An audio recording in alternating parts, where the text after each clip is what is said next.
भैया हम सोनू सनहिया आप सभी देशवासियों को हाथ जोड़कर निवेदन कर रहे हैं और बहुत दुख के साथ इस गाने के माध्यम से बता रहे हैं कि इस बच्चे को आप लोग जो हो सके जरूर मदद करें। मोतिहारी है कहाँ बाजार मोतिहारी सनहिया रिकॉर्डिंग स्टूडियो कटसा।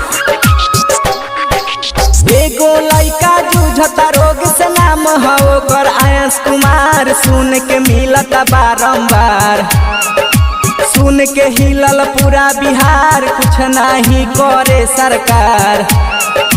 करे के बा हमनी के विचार, माने के नइखे भाई सब हार।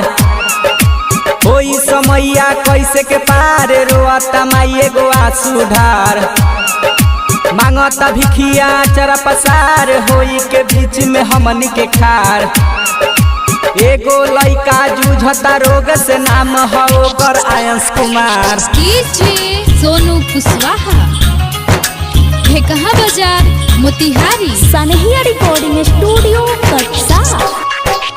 एगो सुइया परियो करा के जे कर दाम बा 16 करोड़, मदद करे के बात थोड़े थोड़।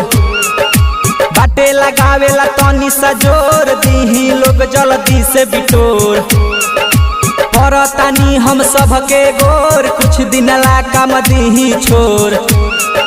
बच जाई है बबुआ जब मोर, रउआ लोगिन के पूजी है गोर। गौवा शहर में भइल बा शोर, होखे के नइखे तनिको गोर। एगो लइका जूझता रोग से नाम हो ओकर आयंस कुमार। सोनू कुशवाहा है कहाँ बाजार मोतिहारी सनहिया रिकॉर्डिंग स्टूडियो कटसा।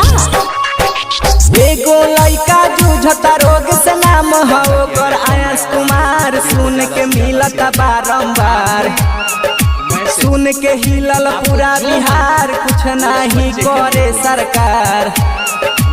करे के बा हमनी के विचार, माने के नइखे भाई सब हार। होई समैया कैसे के पार, रोता माई एगो आंसू ढार। मांगता भिखिया चरा पसार, होई के बीच में हमनी के खार।